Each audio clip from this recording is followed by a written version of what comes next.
بسم اللہ الرحمن الرحیم۔ بیٹے کو خوشگوار آزاد جی زندگی کے لیے 10 قیمتی نصیحتیں۔ امام ابن حنبل رحمۃ اللہ علیہ نے اپنے صاحب زادے کو شادی کی رات 10 نصیحت فرمائی۔ ہر شادی شدہ مرد کو چاہیے کہ ان کو غور سے پڑھے اور اپنی زندگی میں عملی طور پر اختیار کرے۔ امام احمد بن حنبل رحمۃ اللہ علیہ نے فرمایا، میرے بیٹے، تم گھر کا سکون حاصل نہیں کر سکتے جب تک کہ اپنی بیوی کے معاملے میں ان 10 عادتوں کو نہ اپناؤ، لہٰذا ان کو غور سے سنو اور عمل کا ارادہ کرو۔ پہلی دو تو یہ کہ عورتیں تمہاری توجہ چاہتی ہے اور چاہتی ہے کہ تم ان سے واضح الفاظ میں محبت کا اظہار کرتے رہو، لہٰذا وقتاً فوقتاً اپنی بیوی کو اپنی محبت کا احساس دلاتے رہو اور واضح الفاظ میں اس کو بتاؤ کہ تمہارے لیے کس قدر اہم اور محبوب ہے۔ اس گمان میں نہ رہو کہ وہ خود سمجھ جائے گی۔ رشتوں کو اظہار کی ضرورت ہمیشہ رہتی ہے۔ یاد رکھو، اگر تم نے اس اظہار میں کنجوسی سے کام لیا تو تم دونوں کے درمیان ایک تلخدار آڑ آ جائے گی جو وقت کے ساتھ بڑھتی رہے گی اور محبت کو ختم کر دے گی۔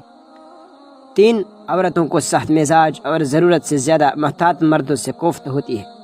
لیکن وہ نرم مزاج مرد کی نرمی کا بیجا فائدہ اٹھانا بھی جانتی ہے، لہٰذا ان دونوں صفات میں اعتدال سے کام لینا تھا کہ گھر میں توازن قائم رہے اور تم دونوں کو ذہنی سکون حاصل ہو۔ نمبر 4، عورتیں اپنے شوہر سے وہی توقع رکھتی ہے جو شوہر اپنے بیوی سے رکھتا ہے، یعنی عزت، محبت، بیری باتیں، ظاہری جمال، صاف ستھرا لباس اور خوشبودار جسم، لہٰذا ہمیشہ اس کا خیال رکھنا۔ نمبر 5، یاد رکھو، گھر کی چاردیواری عورت کی سلطنت ہے۔ جب وہ وہاں ہوتی ہے تو گویا اپنی مملکت کی تخت پر بیٹھتی ہوتی ہے۔ اس کی سلطنت میں بیجا مداخلت ہرگز نہ کرنا اور اس کا تخت چھیننے کی کوشش نہ کرنا۔ جس حد تک ممکن ہو گھر کے معاملات اس کے سپرد کرنا اور اس میں تصرف کی اس کو آزادی دینا۔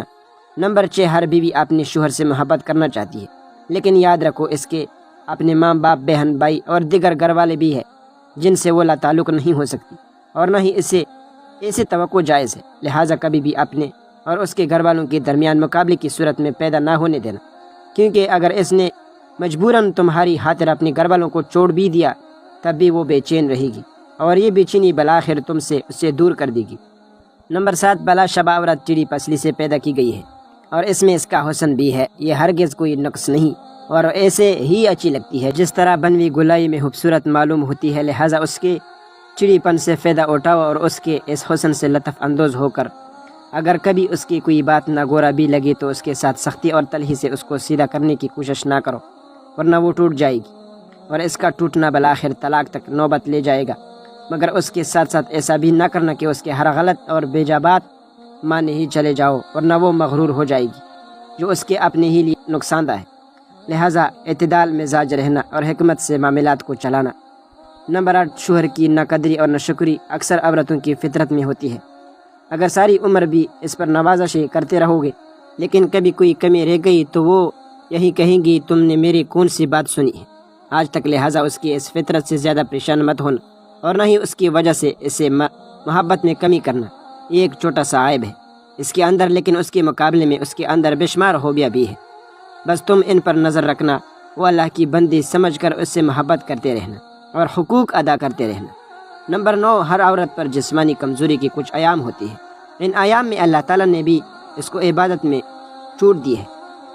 اس کی نمازیں معاف کر دی ہے اور اس کو روزوں میں اس وقت تک تاخیر کی اجازت دی ہے جب تک وہ دوبارہ صحت یاب نہ ہو جائے۔ بس ان ایام میں تم اس کے ساتھ ویسے ہی مہربان رہنا جیسے اللہ تعالیٰ نے اس پر مہربانی کی ہے۔ جس طرح اللہ نے اس پر سے عبادت ہٹا لی، ویسے ہی تم بھی ان ایام میں اس کی کمزوری کا لحاظ رکھتے ہوئے اس کی ذمہ داریوں میں کمی کر دو،